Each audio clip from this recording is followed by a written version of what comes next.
Olá, alunos, retornando então aí às nossas aulas de filosofia, vamos continuar aí discutindo aquela questão do libertarismo, determinismo e dialética. Então, na aula de hoje, o nosso tema é a liberdade política, dentro desses três conceitos, dessas três concepções de liberdade: o libertarismo, o determinismo e a dialética. O conteúdo dessa aula está no caderno do aluno na página 77 e também nas aulas do Centro de Mídias, que estão lá linkadas para você, e também nessa aula aqui no canal do YouTube. Então a habilidade é relacionar liberdade à política por meio da mediação do conceito de democracia. Então, aqui no nosso caderno do aluno, na página 77, nós temos uma seleção de alguns artigos da Declaração Universal dos Direitos Humanos. Então, o artigo 1º: todos os seres humanos nascem livres e iguais em dignidade e direito, são dotados de razão e consciência e devem agir em relação uns aos outros com espírito de fraternidade. Artigo 2º: todo ser humano tem capacidade para gozar os direitos e a liberdade estabelecidos nesta declaração, sem distinção de qualquer espécie, seja de raça, cor, sexo, idioma, religião, opinião política ou de outra natureza, origem nacional ou social, riqueza, nascimento ou qualquer outra condição. Então, nós vemos aí que existe aí um certo número de artigos para você ler. Mas o importante aí com relação a esse material do caderno do aluno é que você deve fazer uma pesquisa, né? Você vai fazer aí uma pesquisa tentando entender sob que contexto esse documento foi redigido. Então, lendo aí os artigos escolhidos, você vai depois fazer uma pesquisa e tentar entender em que contexto esse documento foi redigido.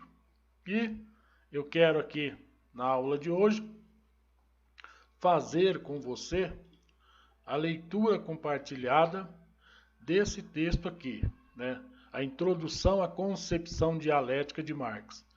Porque é interessante nós percebermos o que é realmente esse princípio dialético, o que é realmente praticar a dialética.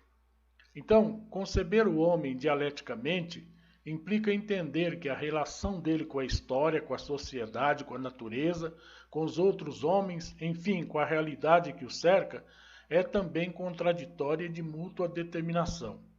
Então, ou seja, nós somos contraditórios nas nossas relações interpessoais, sociais, né? E em toda a nossa existência. Então, desse modo, se as relações sociais produzem os homens, também os homens produzem as relações sociais que vivenciam. Então, eu produzo a minha relação social, mas a minha relação social ela me produz. Por quê? Porque ela me molda dentro da sociedade. A partir da resposta que eu vou tendo das minhas relações sociais, elas irão me moldando para que eu possa mudar, né, o meu conceito, mudar a minha ideia enquanto pessoa participante daquela sociedade. Ou, nas palavras de Marx e Engels, as circunstâncias fazem os homens, assim como os homens fazem as circunstâncias. Então, ou seja, eu sou fruto das circunstâncias do meio em que eu vivo, e o meio em que eu vivo se transforma a partir das circunstâncias que eu coloco, que eu me predisponho a realizar naquele meio.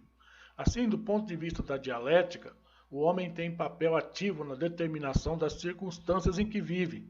Porém, como ele é também socialmente determinado, cabe perguntar em que medida ele é realmente capaz de alterar as relações sociais de que participa. Até onde vai o seu poder de fazer a história? Com que grau de liberdade ele pode fazer isso? Os homens, segundo Marx, os homens fazem a sua própria história. Contudo, não a fazem de livre e espontânea vontade, pois não são eles quem escolhem as circunstâncias sob as quais ela é feita, mas estas lhe foram transmitidas assim como se encontram. Então veja bem, né? A pergunta é a seguinte, né?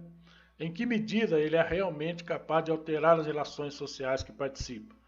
Então, até que ponto eu posso mudar a minha realidade social se eu sou fruto dessa mesma realidade social? Então, existe aí um princípio dialético. E, ao mesmo tempo que eu posso, né, mudar a sociedade pode me mudar através daquilo que ela também me oferece, ou através daquilo no qual ela me coloca, né, para que eu possa agir. Eu não tenho condição de ação, né, total dentro da sociedade. Por quê? Porque nós estamos num regime democrático com leis no Estado constituído, um Estado de direito. E eu tenho que me adequar a esse Estado de direito para viver e poder agir nessa sociedade. Então, o modo de vida como eu vou agir tem aí uma condição muito determinante no modo como eu vou fazer, né, as minhas ações a partir das determinações que a sociedade me coloca. Então, não se trata, portanto, de um poder ilimitado, absoluto, tampouco de um poder irrisório, insignificante, nulo. Então, eu tenho o poder de mudar a sociedade, só que a sociedade tem o poder de me mudar também pelas leis constituídas, pelo Estado constituído.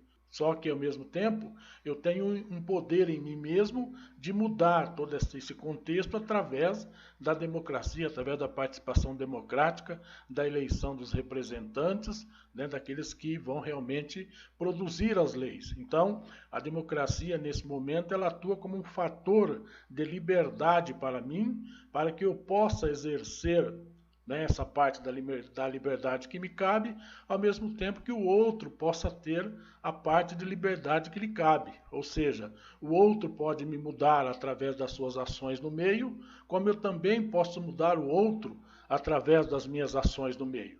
Então, esse entendimento, né, dialético, ou seja, eu vou ceder uma parte, o outro vai ceder a parte dele para que nós possamos viver em uma sociedade, né, onde reine a paz, onde reine a compreensão e as possibilidades sejam as mesmas para todos, é fundamental a compreensão da dialética. Então, concluindo, podemos dizer que a perspectiva dialética permite superar tanto a onipotência do libertarismo quanto a impotência do determinismo, né? Porque no libertarismo existe uma onipotência que me dá uma liberdade para que eu possa fazer, né, todas as coisas. Por outro lado, eu estou impotente dentro do determinismo porque ele me determina, tudo já está determinado. Então a dialética vem dizer que aquele que é o outro, ele me determina na sociedade. Só que eu tenho a minha liberdade de ação e eu posso mudar a sociedade a partir disso, a partir dessa condição dialética que eu possuo.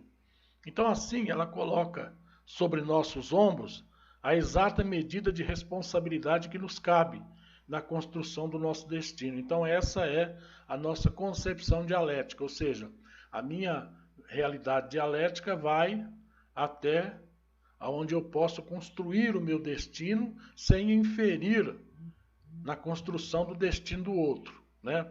De fato, não podemos tudo, mas há algo que podemos, a partir das condições objetivas em que nos encontramos, e é nessa margem relativa de possibilidades limitada que podemos fazer valer a nossa liberdade.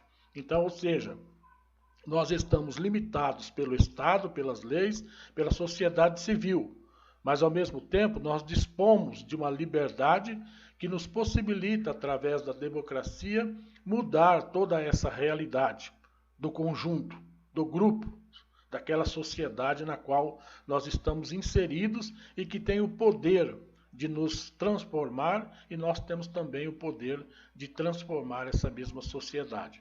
Então aí você vai ser chamado nessa aula de hoje a responder apenas 4 questões, né? O conteúdo que parece ser extenso, mas são apenas 4 questões. Então, uma questão de verdadeiro ou falso, né, sobre a dialética, o determinismo, né, o libertarismo. Depois, Diante da perspectiva do determinismo, procure identificar situações do seu cotidiano nas quais entende que exerce liberdade plena. Então, se você tem essa ideia de que você tem uma liberdade plena, procure identificar quais são as situações do cotidiano em que você exerce uma liberdade plena. Depois, leia o texto da página 77 do Caderno do Aluno e responda. A Declaração Universal dos Direitos Humanos traz a indicação para que os Estados-membros das Nações Unidas se orientem para a democratização. Então, pesquise e responda sobre que contexto esse documento foi redigido. Então, eu quero aí que você me passe o contexto, né? Como é que aconteceu aí esse fato de os países, as nações, né, que estão aí, que são membros das Nações Unidas, como é que elas se reuniram para redigir esse documento da Declaração Universal dos Direitos Humanos. Depois, a última questão é essa sobre o que nós acabamos de ver. Segundo Aristóteles, liberdade não se opõe à lei, não é limitada por ela. É espaço aberto à praxis do homem, ao ser para si. Na concepção de Schopenhauer, o homem pode fazer o que quer, mas não pode querer o que quer. Já segundo Marx, o ser humano faz sua história, mas não escolhe o contexto no qual a faz. Percebemos que as teses apresentam pontos de vista contraditórios com relação à liberdade. Analise os pensamentos e elabore uma tese apresentando o seu entendimento de como a liberdade se faz presente no atual conceito de democracia, né? Então você vai refletir, vai ler os textos aí que está aí, né, disponível para você na atividade, e eu quero que você faça aí, né, uma reflexão e elabore uma tese apresentando o seu entendimento de como a liberdade se faz presente no atual conceito de democracia. Como nós podemos ser livres, né, dentro desse conceito de democracia que nós temos hoje, tá? Então, vai ficar aí para você, né, essas 4 atividades. Você vai responder aí no formulário. Fica para você o formulário, que é um pouco mais fácil e mais rápido de você realizar as atividades. E no final aí, né, eu vou deixar para você, a gente sempre tem essa ideia de que para que serve a filosofia, para que eu vou usar a filosofia, onde eu vou usar a filosofia, por que estudar filosofia. Então fica aí para você a opinião, né, de uma ex-aluna, e ela participou aí das aulas do 1º, 2º, 3º ano, e hoje ela cursa Direito, está no 2º ano de Direito, né, conseguiu aí uma bolsa integral, é uma aluna dedicada. Então, fica aí para você a opinião dela sobre por que estudar filosofia, para quê e para que serve, onde se encontra a filosofia no nosso cotidiano. Boas reflexões para você, bom estudo, até a próxima aula. Oi, meu nome é Stephanie Eusébio e eu fui aluna do professor Geraldo nos anos de 2015 a 2017. Vim falar um pouco da importância da leitura e interpretação de textos filosóficos dentro da sala de aula. No meu caso, o professor lia o texto explicando parágrafo por parágrafo, inclusive a visão e o pensamento daquele filósofo em relação àquele tema. E com isso eu passei a perceber, com a habitualidade da filosofia desses textos, que a filosofia não é algo de outro mundo, e sim do meu mundo, e está na minha sociedade. Em cada passo, em cada pensamento que eu tenho, tem filosofia dentro. E com isso eu pude perceber que a importância da filosofia no meu dia a dia. Inclusive, ela não se faz presente só no meio acadêmico, mas também na sociedade. Essa foi a importância da interpretação e da leitura de textos filosóficos para mim.